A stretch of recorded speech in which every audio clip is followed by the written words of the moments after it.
History Club at Rocky Run Middle School, and we'd like to welcome you to Eyewitness to History Day. For those of you who are new, we welcome you to our school and hope that you will be returning for many years to come.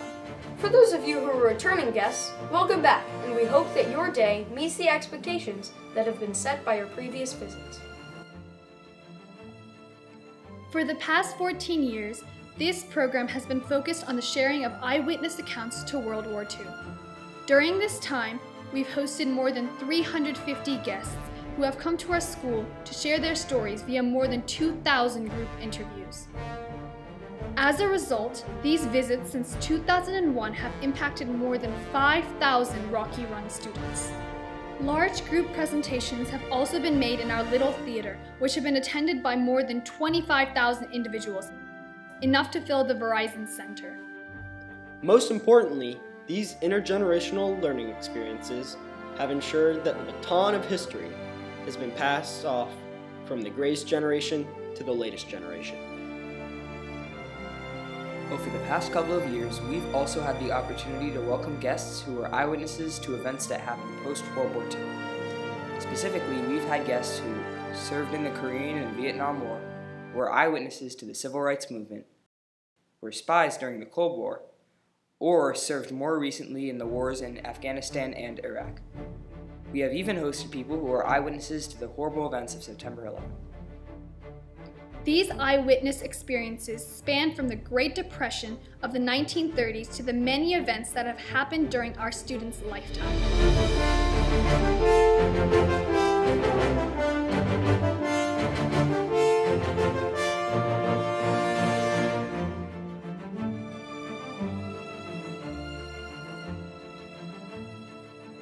An eyewitness isn't just somebody who has heard about an event, and an eyewitness isn't just somebody who has seen an event either.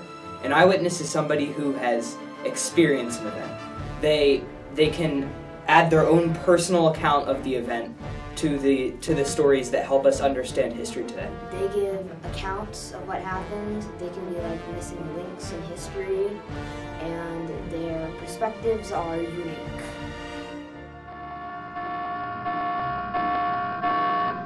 This is not a drill. This is not a drill. General quarters. General quarters. All hands man your battle stations. An eyewitness is someone who has first-hand experience to a certain event in history. So, for example, someone who was there the morning that Pearl Harbor was bombed would be an example of an eyewitness.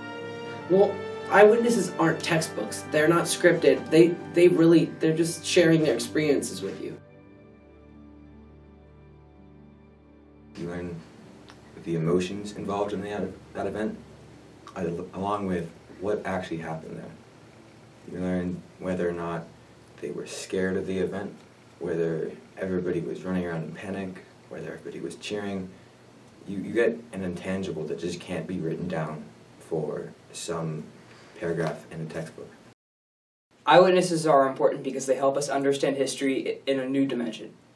We don't just see the dates and the facts, we actually see the real humans involved in the event. What happened at the event, they give you what they did at the event, what other people did at the event, how they felt, how the world felt at the time of the event. And that's vitally important to understanding history and making sure it doesn't repeat itself.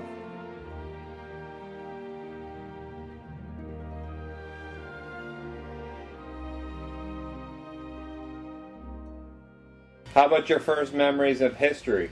Of history? Yeah. Well, I think probably one of the first things I can think about was the end of the First World War. We heard the fire whistle blowing, which is about 7 miles away, and Dad said the war is over. What historical event do I? Probably the start or the bombing of Pearl Harbor. That was a very terrifying thing. That we were listening to a radio program at that time called The Shadow, and they came on and interrupted the program and said, you know, the Japanese have just bombed Pearl Harbor. Newspaper printed what we called back in those days extras. And we came out of the theater at 7:30, 8 o'clock Sunday night, and all we heard was kids shouting, "Extra, extra, extra." Had no idea what the extra meant until we were told that it was the bombing of Pearl Harbor. What are some of the experiences that you remember? I remember lots of them, honey. I guess the landing on Omaha Beach was one that will never leave you. It was very bloody. The mortar shells were falling, the artillery was falling. There were bodies strewn all over the beach, vehicles strewn over the beach, and we held about 2,000 yards of the beach at the time. And I worked with this doctor, and he had to amputate the legs of both of this kid. And after we'd done that, he came back and he said, "Will you stay with this boy? Because I'm not happy about him being alone." They didn't have intensive cares. Yeah. And I did, and we talked. I remember him well. But I never knew if he died or what he did. Probably VE Day. I was in Columbus, Ohio at Port Columbus, which was a Navy flying base, and they had a big excitement of people parading up and down in their cars and singing and having a good time. So. That was a pretty powerful time. I sort of Forrest Gumped my way into the March on Washington in '63. I had a friend who had moved to Florida. I took a bus down and see him. I stayed a couple of weeks down there, and on the way back, I was the only white face on the bus. On the way back, and what's going on? They said, "We're going to the March on Washington." And they said, "You should come down." So my sister and I, went across 14th Street Bridge the next day, and we're there, as Martin Luther King gave us a very, very powerful speech. And I was unaware, really, till later, the significance of it. The first thing that I remember is when I was in college, and I was talking to one of my academic advisors, and he said, "Did you hear? Did you hear?" And I said, "No, what?" John F. Kennedy had been shot. Yeah. And so that is a day that, all of us remember where we were. It's always even hard to believe that there are people who weren't there or alive when that happened. Friday, November 25th, 1963. And I was at home that day. It was a school day, but we had a holiday.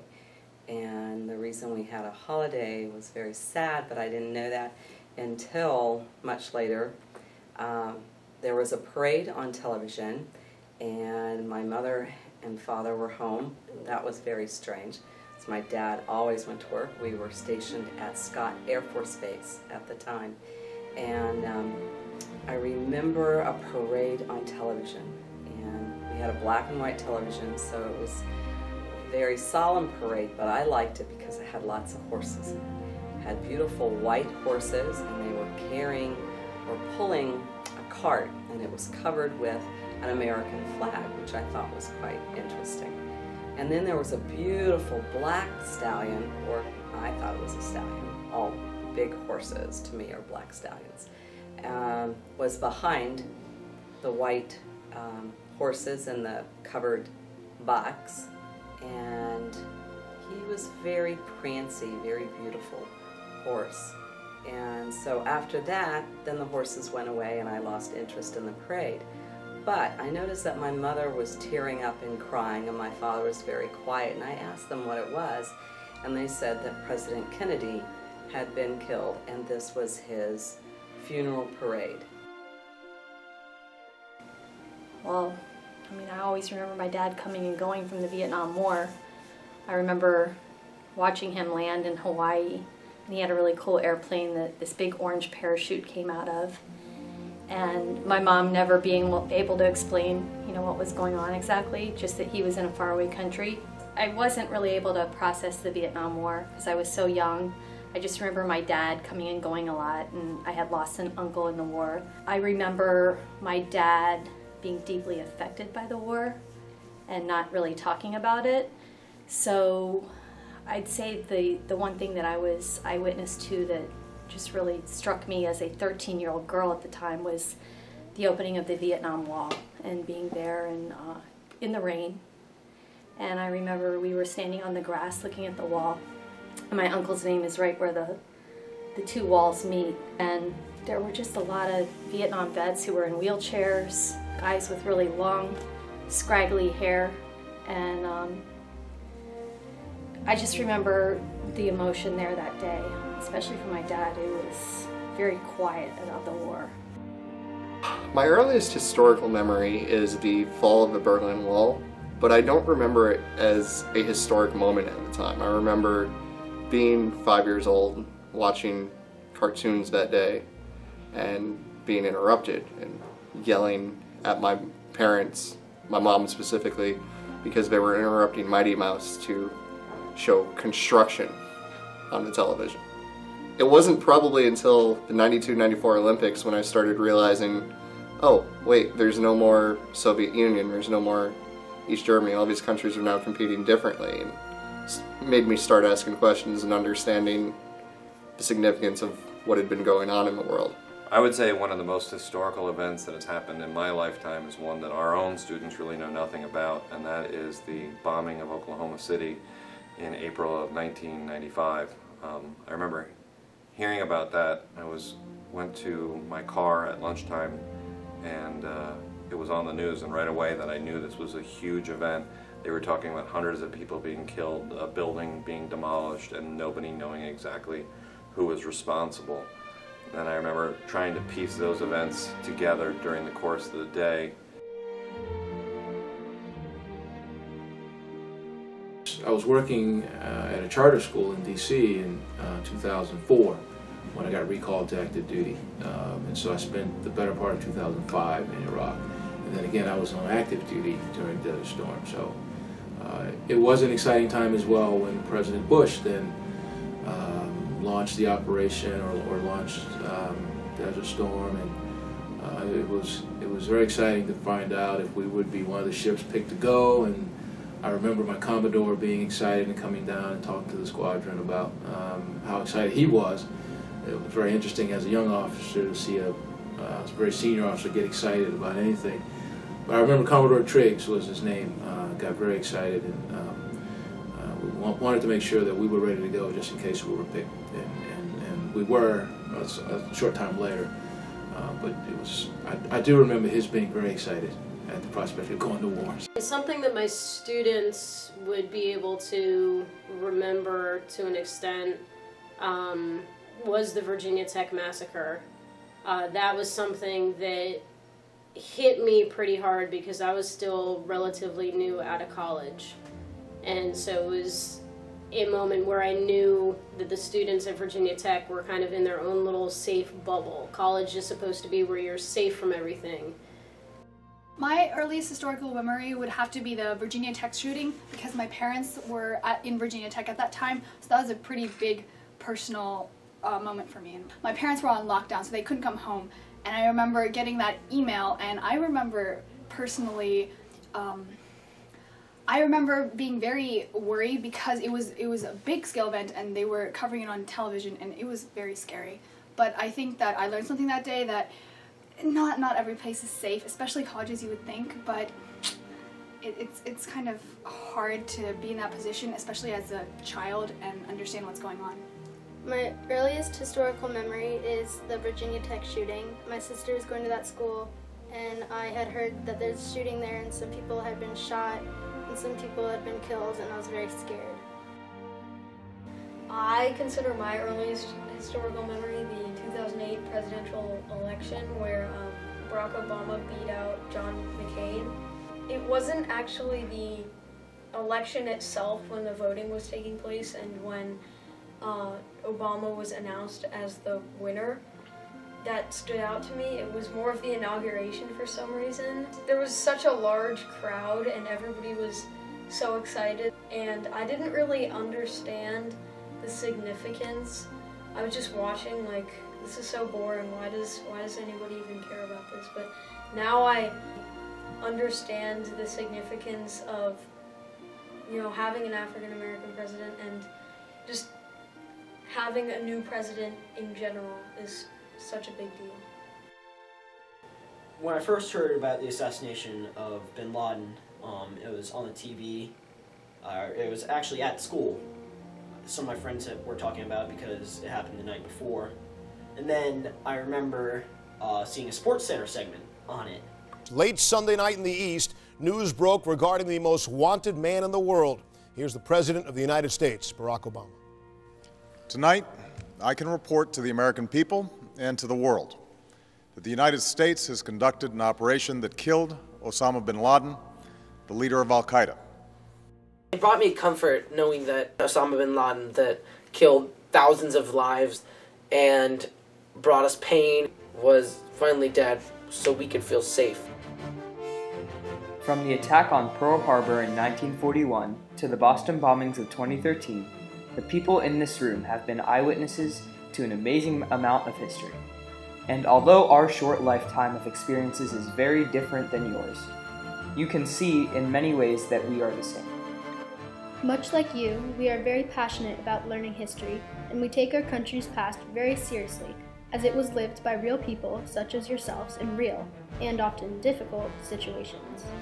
Every year, more than 500 Rocky Run students go to Washington, D.C. and Arlington National Cemetery to see the memorials and honor the sacrifices that generations before us have made. Additionally, more than 250 Rocky Run students, staff, and families have gone to Europe to see the battlefields of World War II. We have also greeted honor flights of veterans who have come to Washington, D.C. to see the World War II memorial created in their name. Lastly, every year Rocky Run students march in the National Memorial Day Parade carrying the faces of those who fell during World War II. Here at Rocky Run, we have learned about your accomplishments and how they have impacted our country's history. Through your visits, you have shared the history that you have been an eyewitness to, and through that sharing comes a wisdom that will help us grow in our own lives. What we, the latest generation, really want you, our guests, to know is that we share your passion for history and for honoring the memories of those that came before us. Lastly, we want to thank you for coming here today to share your eyewitness accounts with us. Thank you for passing the baton of history on to us. We want to assure you that it's in good hands and that we'll pass it on to the next generation.